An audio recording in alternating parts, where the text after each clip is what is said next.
जब वो पैदा हुआ तो वो अंधा था। आसपास के लोगों ने ये देखकर उसके माँ बाप को कहा कि ये तो किसी बोझ से कम नहीं है, इसे तो मार देना चाहिए। अंधा होने की वजह से बमुश्किल उसे किसी स्कूल में एडमिशन मिला, लेकिन वो पढ़ने में बहुत होशियार था। 10th में 90% मार्क्स बनाने के बाद वो 11th में साइंस लेना चाहता था, लेकिन आंध्रा का कोई भी स्कूल उसे एडमिशन देने को तैयार ही नहीं था। कोर्ट में लड़ाई लड़ने के बाद उसे साइंस में पढ़ने को मिला।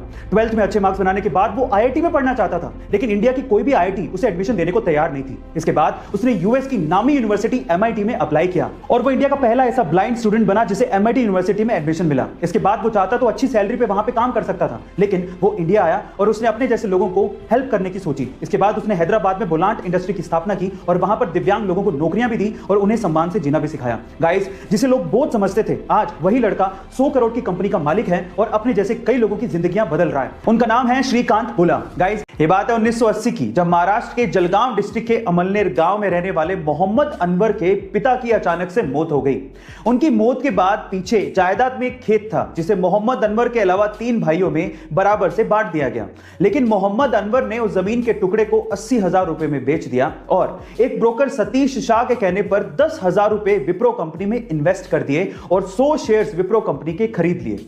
1980 में किया गया यह इन्वेस्टमेंट आज 40 साल बाद 1500 करोड़ रुपए में बदल चुका है, जिसमें से 200 करोड़ रुपए तो सिर्फ डिविडेंड के तौर पे मोहम्मद अनवर को मिले हैं। गाइस, ये है पावर इन्वेस्टमेंट की। तो आप किस चीज का इंतजार कर रहे हैं? इन्वेस्टमेंट करिए, डीमेट अकाउंट खुलवाइए, लिंक डिस्क्रिप्शन बॉक्स में ही गिवन है। हमारे देश में क्रिकेट बहुत ज्यादा पॉपुलर है और कभी कभार ग्राउंड पे खिलाड़ियों के बीच की कंट्रोवर्सी इसे और ज्यादा पॉपुलर बना देती है। गाइस, आपने क्रिकेट के ग्राउंड पे बहुत बार खिलाड़ियों को आपस में भिड़ते और उन्हें आपस में गाली देते या अपशब्द बोलते देखा होगा, लेकिन क्या आपको पता है कि एक खेल का टूर्नामेंट ऐसा भी है जहां पर खिलाड़ी आपस में एक दूसरे को गाली नहीं दे सकते। अगर कोई खिलाड़ी गाली देते पकड़ा गया तो उस पर 14 लाख रुपए तक का जुर्माना हो सकता है। गाइस, उस खेल के टूर्नामेंट का नाम है विंबलडन टेनिस टूर्नामेंट। अब मजे की बात यह है कि विंबलडन को खेलने के लिए अलग अलग देशों से अलग अलग भाषाओं के खिलाड़ी आते हैं। इसी वजह से विंबलडन के अंपायर को अलग अलग भाषाओं में गालियां सीखनी पड़ती हैं, जिससे वो किसी भी खिलाड़ी को गाली देते पकड़ सके और उस पर जुर्माना लगा सके। गाइस, क्या इसके पहले तक ये इंटरेस्टिंग फैक्ट आपको पता था? और अगर नहीं पता था तो कमेंट सेक्शन में जरूर लिखिएगा। गाइस, जापानीज लोग टेक्नोलॉजी में तो आगे हैं ही, वो लोग नेचर का भी पूरा ख्याल रखते हैं, क्योंकि वो ये बात जानते हैं कि नेचर है तो इंसान का अस्तित्व है। बिना नेचर के इंसान जिंदा नहीं रह सकता। अब इसके लिए वो लोग क्या करते हैं, एक सिंपल एग्जांपल से बताता हूं। देखिए, वहां पर एक न्यूज़पेपर चलता है जिसका नाम है ग्रीन न्यूज़पेपर। अब क्या खास बात है इसकी, आप लोग जान के हैरान रह जाएंगे।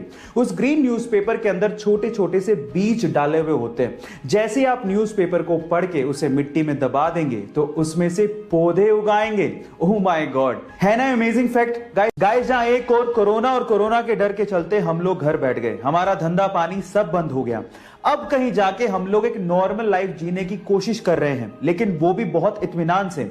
वहीं दूसरी ओर अक्षय कुमार इसी कोरोना काल में एक फिल्म शुरू करते हैं और उसे खत्म करके भी आ जाते हैं। जी हां गाइस, अक्षय कुमार की फिल्म बेल बॉटम दुनिया की ऐसी पहली फिल्म बन गई है जिसकी शूटिंग कोरोना काल में ही शुरू की गई और कोरोना काल में ही इसकी शूटिंग खत्म भी कर दी गई। ओह माय गॉड, और इसके लिए अक्षय कुमार ने पूरी टीम को धन्यवाद कहा है। गाइस, है ना अमेजिंग फैक्ट। 1999 में एलोन मस्क ने अपने दोस्तों के साथ मिलकर $10 मिलियन की इन्वेस्टमेंट के साथ X.com नामक कंपनी शुरू की।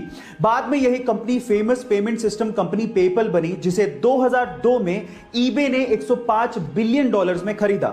अब इस डील की वजह से एलोन मस्क को $165 मिलियन मिले। एलोन मस्क चाहते तो पूरी जिंदगी ऐशो आराम के साथ बिता सकते थे, लेकिन तब इनका पागलपन शुरू हुआ। इन्होंने लगभग $100 मिलियन SpaceX में डाले और लगभग $70 मिलियन टेस्ला में डाले। तब लोग इन्हें पागल कहने लग गए थे, लेकिन वही पागल बंदा $70 मिलियन से $40 बिलियन बना के आज दुनिया का सबसे अमीर आदमी बन चुका है। गाइस, है ना ये पागलपन। ऐसे ही अमेजिंग फैक्ट्स के लिए YouTube पे हमारे चैनल को सब्सक्राइब कर लीजिए और अगर आप Instagram पे देख रहे हैं तो मुझे फॉलो करना मत भूलिएगा। मिलते हैं अगली वीडियो में।